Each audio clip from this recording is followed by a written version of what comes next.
Well, Squeaks, I think we're almost ready to go. You know, I think I'm gonna really miss the fort while we're gone.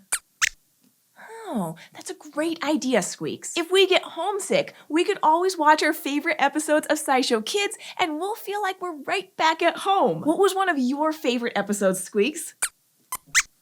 Squeaks says he loves learning about animals and that cats are just about the cutest animal. So he loved it when we learned all about cats. Wait a minute, Squeaks. You're a rat. Aren't you supposed to be afraid of cats? Oh, only robot cats. That makes sense. What if I told you that there might be a sneaky predator with superpowers in your house right now? If you live with one of these, there is. I'm talking about cats. And even if you do have a cat of your own, I bet you don't know some amazing things about our furry little friends. For example, did you know that all pet cats are actually related to lions and other big cats like tigers, leopards, and jaguars? Wait, this is related to this? Yes, it is. All cats, from the biggest tiger to the tiniest of house cats, evolved from the same small cat-like creature that lived millions of years ago called Proelurus, or first cat. Then, after a long time, there came to be two major types of cats. One kind became the bigger cats, like the lion and the tiger, and the other kind became the smaller cats, which includes the ones we keep as pets today. So, if all the big cats and all the little cats descended from this same animal from long, long ago, that means they're related,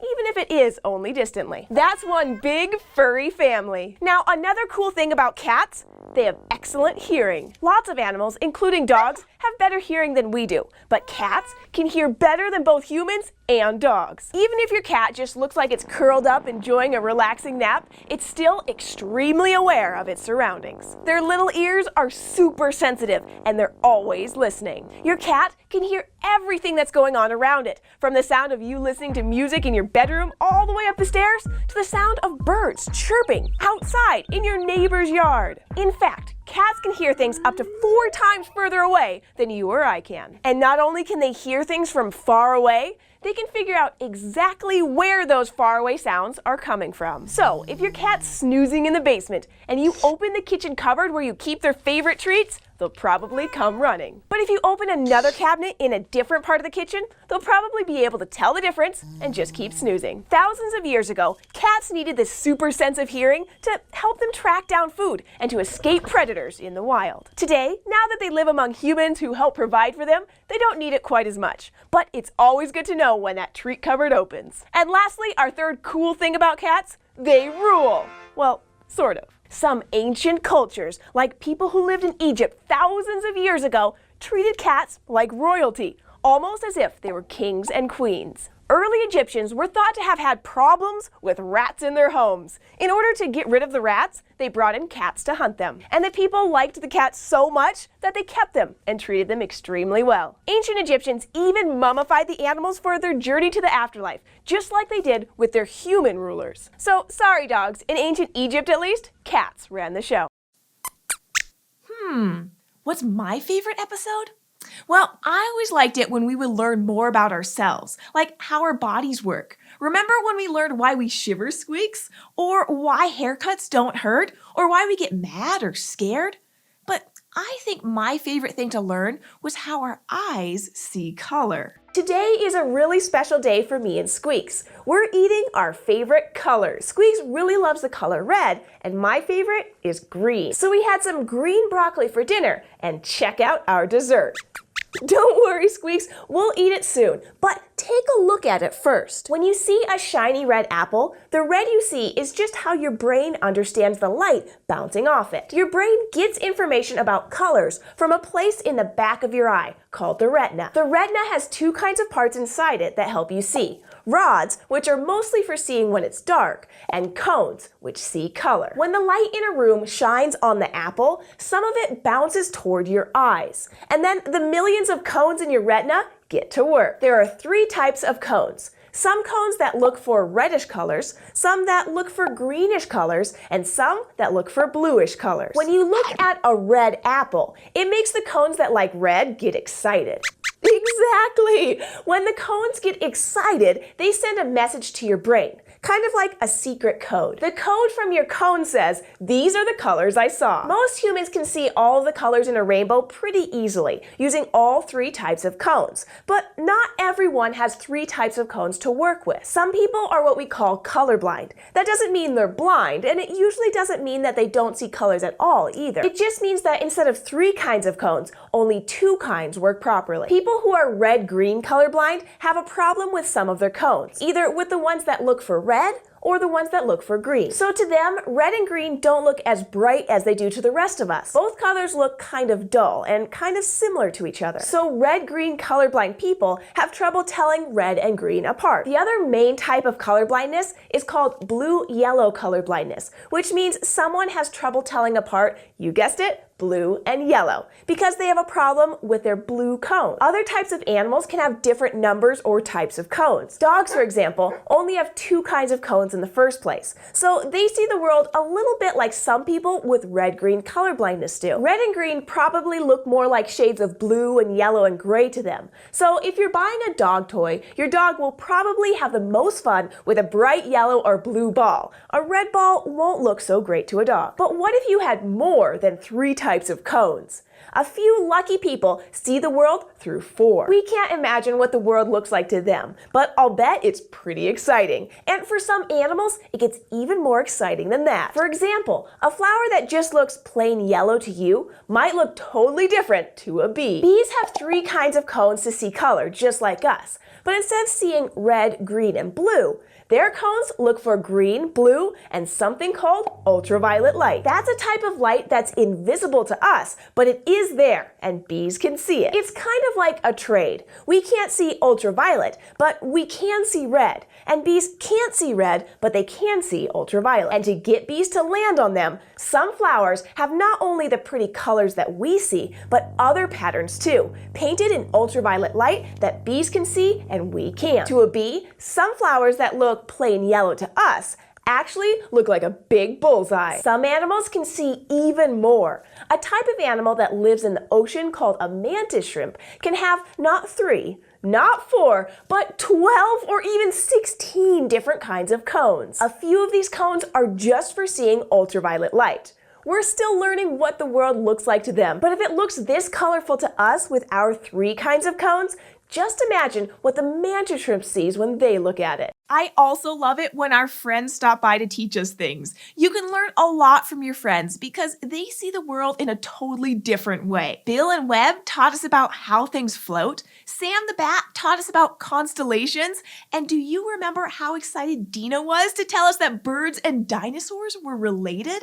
Greetings, bird brains. It's me, Dino. Jessi asked me to visit the fort today to talk about my favorite subject in the whole wide world, dinosaurs. You've probably heard before that dinosaurs, the giant reptiles that walked the earth millions of years ago, are extinct. That means they're not around anymore. And it's true that most of the dinosaurs did go extinct, but not all of them. 65 million years ago, big changes were happening all around the world. Lots of volcanoes were erupting, and then a giant asteroid collided with Earth in a huge explosion. For a long time after that, the world was very dark, and then very cold, and then very hot. With no sunlight, a lot of the plants died. So the dinosaurs that ate plants didn't have enough to eat. So many of them died too. And that meant that dinosaurs that ate other dinosaurs didn't have enough food either, and a lot of them went extinct. So it was a really hard time to be a dinosaur. But some dinosaurs were clever enough and talented enough to tough it out, because their bodies had just the right adaptations, certain traits that helped them survive these big changes. The dinosaurs that survived had little dinosaur babies, and soon their babies had their own little babies, all the way down the family tree. And the animals that came from them are still living here on Earth. We call them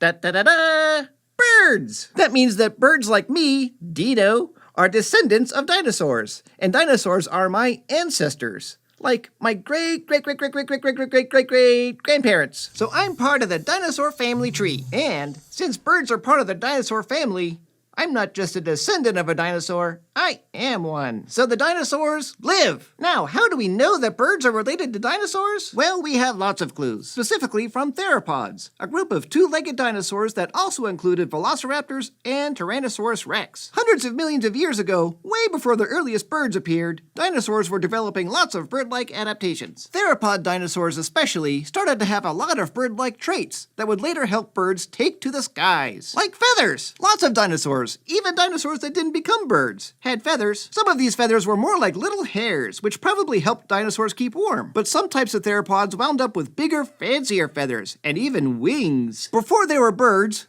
fancy feathers might have been used to keep these dinosaurs and their eggs safe and warm, or to communicate with other dinosaurs. But even though bigger theropods, like some kinds of tyrannosaurs, had feathers, they couldn't just flap their arms and fly around. To really be able to get off the ground, you need wide, powerful wings and a small body. While lots of types of dinosaurs were becoming gigantic, some theropods, including those that eventually gave rise to birds, were getting smaller. So lots of dinosaurs already looked and moved a lot like birds. And some of the theropod dinosaurs were becoming more like birds all the time, getting smaller, growing wings, and developing beaks instead of teeth. Over millions of years, all the pieces of the bird puzzle were coming together one by one. By about 150 million years ago, the earliest dino birds were in the air. Some of them could fly, but looked very different from the birds we know today. And some didn't fly, but they had a lot in common with today's birds. Now, millions of years later, when that asteroid hit Earth, and the volcanoes started to erupt, and everything started changing, some dinosaurs had a hard time surviving. And a lot of the big ones like T-Rex were so big, they had trouble finding enough food to eat. But the most bird-like groups of theropods were very small, only about 1 kilogram, were as heavy as a pineapple. That meant it was easier for them to survive on less food and to find places to live. And because they were so small, these early birds were also able to use their wings to take flight. Not only did some of these flying dinosaurs survive, they really took off. We have more than 10,000 types of birds around today. So the next time you see one of us feathered friends flying around, you'll be able to point to it and say, "Hey look, a dinosaur." We can't forget all of the experiments we've done either. We've made slime, built terrariums, and learned so much by doing all kinds of other projects. And the coolest, weirdest, grossest experiment I think we've ever done is when we made alien eggs. Remember, Squeaks? Hi everyone, Squeaks and I are going to try an experiment today, and we want to show it to you. We already know that you can do some pretty cool experiments with eggs. The other day, we put an egg in some soda and then brushed it like you brush your teeth. Today, we're going to put an egg in some other liquids, vinegar and then corn syrup. And that's going to make our egg look pretty weird and awesome. Are you excited, Squeaks?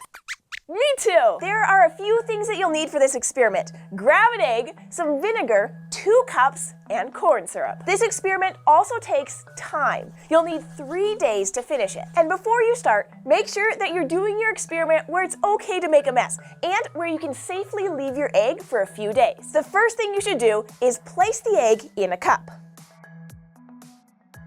Next, fill the cup with vinegar until the egg is covered. Now all you have to do is let the egg sit for 2 days. You can check on it a few times every day to see what the egg looks like, but don't touch it. Okay, this egg has been sitting in vinegar for 2 days, and whoa, look what happened. The shell is gone. So how did the eggshell just disappear like that? Well, there are some things that are good at eating away other things. Those are called acids. Soda pop, juice, and coffee all have acid in them, and vinegar has acid in it too. When you put the egg in the vinegar, the acid in the vinegar slowly ate away at the eggshell until eventually the whole shell was gone. When you check in on your experiment, notice there are lots of little bubbles all around the egg. Those bubbles formed as the vinegar was eating away at the shell. After about 2 days, you should also be able to pick up your egg, but be careful because the egg doesn't have a shell. There is a thin covering called a membrane, and that's what keeps the egg together,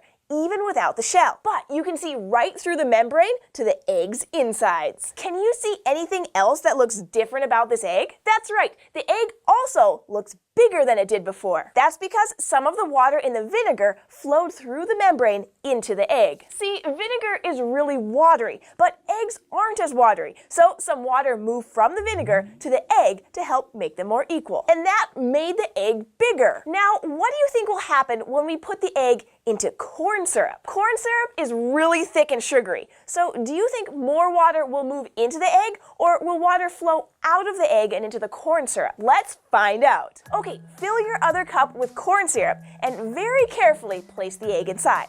Now, just wait for one more day. It's been a day since we put our egg into corn syrup. And look what happened. The egg shrank. It looks like some kind of weird alien egg now. The egg got smaller because corn syrup has so much sugar in it that it's even less watery than the egg. So water moved from the egg, which was more watery, to the corn syrup, which was less watery, to try and make them more equal. And now we know, when you put an egg in vinegar, the eggshell disappears and the egg gets bigger. When you put the same egg into corn syrup, the egg shrinks. And that's how you make an alien egg. Even though we're going to be gone for a while, you can always come back here and watch your favorite episodes too. There's always more to learn. The world is full of amazing knowledge, so go to the library, ask your parents to help you find more shows like this one, and just keep observing the world around you and you'll never stop learning. Okay, Squeaks, I think we're all packed up here. Are you ready?